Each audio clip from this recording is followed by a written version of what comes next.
अमरावती सांसद नवनीत राणा और उनके पति रवि राणा गिरफ्तार। मुंबई पुलिस ने किया गिरफ्तार। अलग अलग समूह में नफरत फैलाने का है आरोप।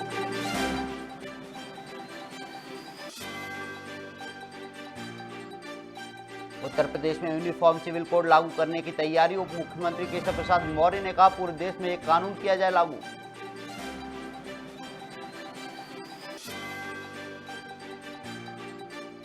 कांग्रेस प्रभारी पीएल पुनिया 3 दिवसीय दौरे पर रायपुर पहुंचे। इस दौरान वो प्रदेश अध्यक्षों की बैठक में शामिल हुए, जिसमें अनेक उनके साथ मोहन मकराम सहित फूलो देवी नेताम रही मौजूद।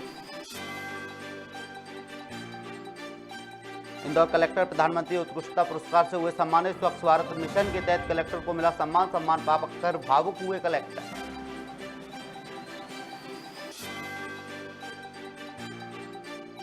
अंबिकापुर में इको टूरिज्म पार्क बनाने का वन विभाग को भेजा प्रस्ताव। पिलखा पहाड़ को फिर विकसित करने का निर्णय। ज्यादा से ज्यादा पर्यटक देख सके पहाड़ की सुंदरता।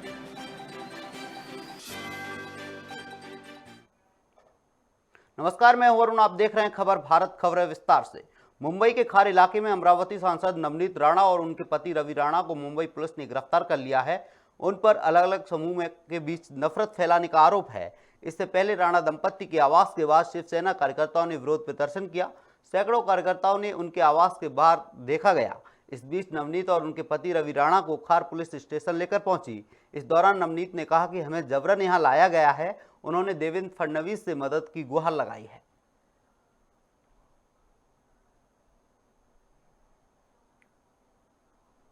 योगी सरकार उत्तर प्रदेश में दोबारा सत्ता में आने के बाद अब प्रदेश में यूनिफॉर्म सिविल कोड लागू करने की तैयारी में है। आपको बता दें, उप मुख्यमंत्री केशव प्रसाद मौर्य ने कहा कि अब समय की जरूरत है कि पूरे देश में एक कानून लागू किया जाए। पहले की सरकारों ने तुष्टीकरण की राजनीति के कारण इस पर ध्यान नहीं दिया। उप मुख्यमंत्री ने कहा कि प्रत्येक व्यक्ति को समान नागरिक संहिता की मांग करनी चाहिए और उसका स्वागत करना चाहिए।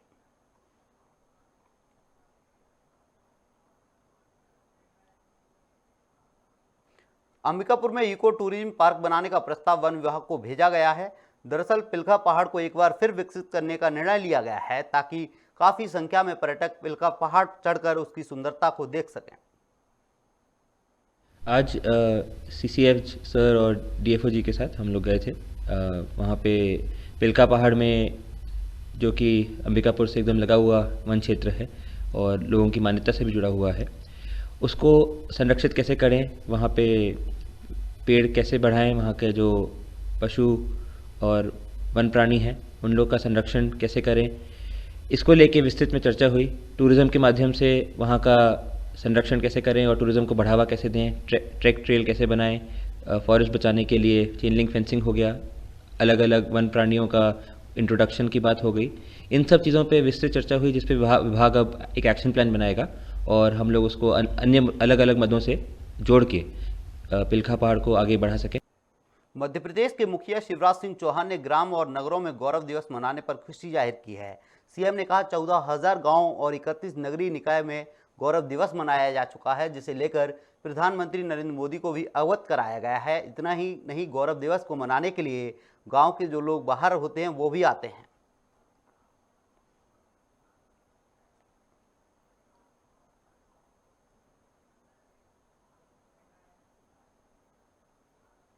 अंबिकापुर में गुस्साए पति ने महिला को पीट पीट कर हत्या कर दी। दरअसल पति शराब पीने के लिए पैसे मांगता था, लेकिन पत्नी पैसे देने से मना करती थी, जिसके बाद गुस्साए पति ने डंडे से पत्नी की पिटाई कर दी, जिससे महिला की मौके पर ही मौत हो गई। वहीं पुलिस ने शिकायत दर्ज करते हुए आरोपी को गिरफ्तार कर लिया है। कल रात में थाना दरिमा को सूचना प्राप्त हुई थी कि एक व्यक्ति बिशुन राम है, बेलखरखा के रहने वाला है, जो अपनी वाइफ पार्वती बाई को शराब के लिए पैसे की मांग किया था और नहीं देने पे उसको हाथ मुक्का से और लाठी से मार करके मृत्यु कारित कर दिया है। तो उसके भाई सेवाराम के रिपोर्ट पे हमने मर्ग कायमी किया, फिर अपराध कायमी किया और उसको सुबह उसको उठा लिए हम लोग और आज उसको न्यायिक रिमांड पे भेजेंगे। रतलाम में एक बार फिर झोलाछाप डॉक्टर की बड़ी लापरवाही सामने आई है। आपको बता दें कि डॉक्टर ने 8 वर्षीय मासूम को ओवरडोज दिया, जिसके चलते उसकी जान चली गई। साथ ही बच्चे की मौत की जानकारी मिलते ही क्लिनिक छोड़कर डॉक्टर भाग गया, लेकिन पुलिस ने उसे गिरफ्तार कर लिया है। कल ये रिनोद का मामला है। रिनोद में बस स्टैंड के पास हाई स्कूल के सामने एक बंगाली डॉक्टर का क्लिनिक है, समन कुमार विश्वास। ये बंगाली डॉक्टर के पास कल एक 5:30 बजे के आसपास मुंडला जो गांव है थाना रिनोद थाना क्षेत्र का, उससे वहाँ से एक बलवंत गुर्जर जो है, उनके बच्चे अरिहंत गुर्जर अरिहंत उर्फ आर्यन को लेकर आए थे। इसकी उम्र 8 साल है। इसकी तबीयत कल खराब थी और जब इसको लेके आए तो डॉक्टर के द्वारा एक इंजेक्शन दिया गया था इलाज के लिए, और उस इंजेक्शन के देने के तुरंत बाद इस बच्चे की तबीयत ज़्यादा सीरियस होने लगी। और जब ज़्यादा सीरियस हो गई तो उस समय डॉक्टर स्वयं इसको लेकर के ऑटो में और उसके परिजनों के साथ जावरा ट्रीटमेंट के लिए निकले।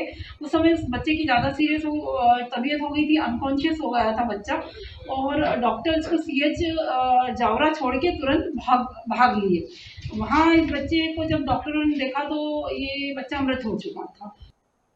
कांकेर अनमोल इंडिया चिटफंड कंपनी की जमीन नीलामी का मामला तूल पकड़ता जा रहा है, जिसे लेकर NSUI जिला अध्यक्ष सुमित राय के नेतृत्व में रिंग बजाओ का पुतला फूंका गया। आपको बता दें कि न्यायालय के आदेश के बाद भी जमीन की नीलामी को निरस्त कर दिया गया, लेकिन अब तक मामले में आपराधिक मामले दर्ज नहीं हुए हैं।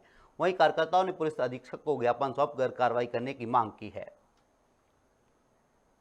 अनमोल चिट फंड कंपनी के द्वारा कुछ दिन पहले ऑक्शन हुआ है, जिसे करोड़ों के संपत्ति को कौड़ियों के दाम खरीद कर वो किया। और हमारे जो मुख्यमंत्री हैं माननीय भूपेश बघेल जी द्वारा जो पूरे छत्तीसगढ़ में जितने भी चिट कंपनी है उनमें स्टे लगवाकर उनकी संपत्तियों का ऑक्शन करवा के जितने भी गरीब परिवार किसानों के पैसा को वापस लौटाने का वादा किया था और वादा कर भी रहा है। और उसमें कुछ अभी पूंजीपतियों के द्वारा जो ऑक्शन में मिली जुली भगत बना के इन्होंने संपत्तियों को जो हड़पने की कोशिश किया है। अनूपपुर में सामुदायिक विकास कार्य का शुभारंभ किया गया। इस दौरान महिला मंडल की सदस्यों ने अस्पताल और विद्यालय में पहुंचकर आवश्यक चीजों का वितरण किया। आपको बता दें, महिलाओं ने दिन की शुरुआत वृक्षारोपण कर की। वहीं कार्यक्रम के दौरान महिला मंडल के सदस्य समेत अन्य लोग मौजूद रहे।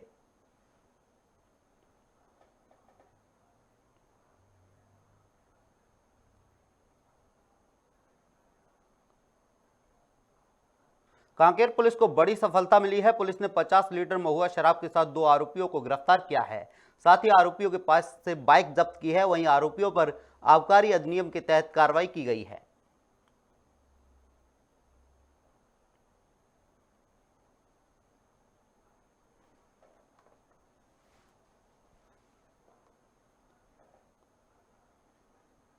एक ओर पूरा देश गर्मी से बेहाल है, तो वहीं दूसरी ओर बारिश होने से लोगों को थोड़ी राहत मिली है। आपको बता दें, राजधानी रायपुर में मौसम ने करवट बदल ली है और पूरा शहर झमाझम बारिश से भीग गया है, जिससे लोगों को गर्मी से आराम मिला है।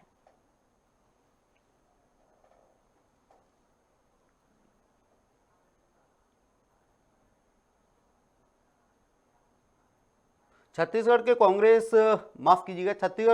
कांग्रेस के प्रभारी PL पुनिया 3 दिवसीय दौरे पर रायपुर पहुंचे और राजीव भवन में आयोजित मोर्चा संगठन प्रकोष्ठ विभाग के प्रदेश अध्यक्षों की बैठक में शामिल हुए। इस दौरान मोहन मरकाम, फूलो देवी नेताम भी मौजूद रहीं। आपको बता दें, कांग्रेस प्रभारी PL पुनिया प्रदेश समन्वय समिति के सदस्यों के साथ बैठक भी करेंगे।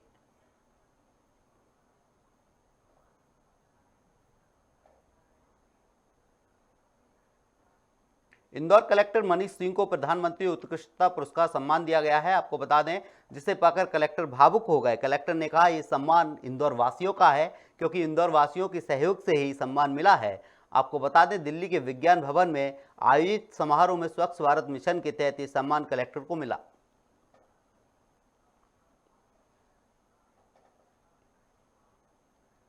जो सर्टिफिकेट ऑफ प्रशंसा पत्र जो स्क्रॉल बोलते हैं, उसमें टीम को दिया गया है। पूरा बॉडीज़ के नाम में भले एक अलग से किसी अधिकारी या मेरा नाम हो उसमें, पर टीम को एक दिया गया, क्योंकि ये बहुत बृहत कार्य था ये, और पूरी टीम को इसमें केंद्र सरकार द्वारा माननीय प्रधानमंत्री जी की ओर से सम्मानित किया गया है।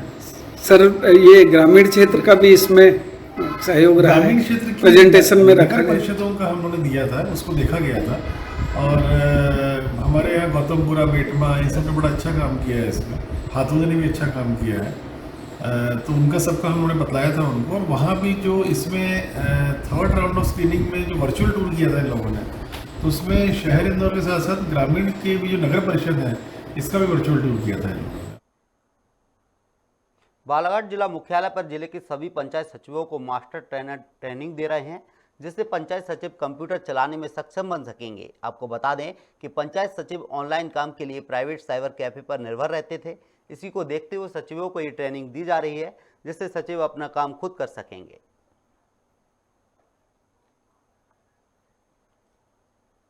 जी, मैं किशोर धन्यवाद, ग्राम पंचायत सचिव, ग्राम पंचायत नाहरवानी। यहाँ ई दक्ष केंद्र में मास्टर ट्रेनर के रूप में हमारे जिला डाटा मैनेजर श्री सतीश सूर्यवंशी जी के साथ उपस्थित हूँ। ये बहुत गर्व का विषय है। हमारे पूरे ग्राम पंचायत सचिवों में यह गर्व के रूप में देखा जा रहा है कि जिला डाटा मैनेजर जी के साथ, जबकि मतलब अपने बालाघाट जिले में NIC के प्रोग्रामर जैसे लोग यहाँ पर उपस्थित हैं, लेकिन फिर भी जिला डाटा मैनेजर जी के साथ मुझे यहाँ पर मास्टर ट्रेनर के रूप में चयनित किया गया है। यहाँ पर हम लोग 20 तारीख से 26 तारीख तक पंचायत सचिवों को, जिले भर पंचायत सचिवों को मतलब तकनीकी रूप से दक्षता प्रदान कर रहे हैं। यहाँ पर हम लोग कराधान संबंधी विभ्रांत पोर्टल पर एंट्री, पंचायत दर्पण पर पोर्टल पर एंट्री, ई ग्राम स्वराज में विभिन्न प्रकार के भुगतानों को करना और उनका नियमन करना, इसके अलावा अन्य सभी पोर्टल पर कार्य करना, मनरेगा पोर्टल पर विभिन्न प्रकार की रिपोर्ट देखना, ये सारी चीज़ों का ज्ञान पंचायत सचिवों को प्रदान कर रहे हैं। इसके पहले यहाँ पर पंचायत सचिवों के पहले पंचायत समन्वय अधिकारियों एवं ग्रामीण विकास विस्तार अधिकारियों की भी ट्रेनिंग यहाँ पर 3 दिन पहले हुई है। उसमें भी रुपेश कुमार इवने जी एवं मेरे द्वारा यहाँ पर उनको प्रशिक्षित किया गया है। राजधानी रायपुर के शांति सरोवर में 24 अप्रैल को अखिल भारतीय प्रशासनिक सम्मेलन का आयोजन किया जाएगा, जिसमें देश भर के विभिन्न प्रशासनिक अधिकारी शामिल होंगे, जिसका उद्घाटन राज्यपाल अनुसुईया उइके करेंगी। वहीं सम्मेलन के बाद निःशुल्क राजयोग शिविर का भी आयोजन किया जाएगा। वर्तमान समय समाज में जो बदलते हुए परिवेश हैं, एक चैलेंज के रूप से प्रशासकों के आगे अनेक बातें आती हैं। तो प्रशासक अपनी बात को भी ठीक से कर सकें और उसके साथ साथ अपनी मानसिक शक्ति को भी कम ना कर सकें, उसके लिए उनको जो बल चाहिए वो है प्रशासन का आध्यात्मिक सशक्तिकरण। और आध्यात्मिक सशक्तिकरण के लिए हमने ये कार्यक्रम शांति सरोवर में रखा है। दिनों से अपनी 2 सूत्री मांगों को लेकर बूढ़ा तालाब पर विरोध प्रदर्शन किया जा रहा है। संविदा कर्मचारी पुलिस के लाठीचार्ज कर दिया है। आपको बता दें कि कर्मचारी मुख्यमंत्री भूपेश बघेल से CM हाउस पर मिलने जा रहे थे। इसी दौरान कर्मचारियों को रोककर लाठीचार्ज कर दिया गया। वहीं इस पूरे मामले पर बीजेपी प्रवक्ता संजय श्रीवास्तव ने भूपेश सरकार पर तंज कसा है। 45 दिनों शांतिपूर्ण ढंग से आंदोलन कर रहे अनियमित विद्युत कर्मचारी, जिन्हें कल आश्वासन मिला था कि रात 10:30 बजे मुख्यमंत्री भूपेश बघेल मिलेंगे, इसी उम्मीद और इसी आस में इन्होंने पूरे रात चक्कर उम्मीद में काटी कि मुख्यमंत्री भूपेश बघेल हमसे मिलने आएंगे, हमको बुलाएंगे और नहीं तो कोई संबंधित अधिकारी भेजे हमारी बात सुनने। मगर ये भूपेश बघेल जो है अपने कहे हुए बात से फंसते हुए नजर आ रहे हैं। कहीं ना कहीं जो अनियमित कर्मचारी थे, इन्होंने अपने जन घोषणा पत्र में वादा किया था कि सारे कर्मचारी नियमित किए जाएंगे। देखिए, 10 मार्च से संविदा विद्युत कर्मी अपनी विभिन्न मांगों को लेकर के धरना स्थल पर धरने पर बैठे हुए थे। डंगनिया बिजली ऑफिस का भी घेराव इनके द्वारा 2-3 बार किया गया था और 10 मार्च से धरना स्थल पर बैठने के बाद ये लोग अलग अलग अवसरों पर 2 से 3 बार विधानसभा का घेराव और 2 से 3 बार माननीय मुख्यमंत्री के निवास का घेराव इनके द्वारा आयोजित किया गया था, जिसको पुलिस के द्वारा रास्ते में रोका गया था कानून व्यवस्था बनाए रखने की दृष्टि से। इसके बाद इनके द्वारा अलग अलग और आयोजन किए थे। इस तरीके से इनके द्वारा कम से कम 6 से 7 बार आवागमन को बाधित किया गया था, जिससे हम लोगों को काफ़ी परेशानियों का सामना करना पड़ा था। कल दिनांक 22 को इनके द्वारा पुनः माननीय मुख्यमंत्री निवास के घेराव का आयोजन किया गया था और घेराव के लिए रवाना हुए थे, जिनको स्मार्ट सिटी के पास पुलिस के द्वारा और कार्यपालिक मजिस्ट्रेट के द्वारा रोका गया।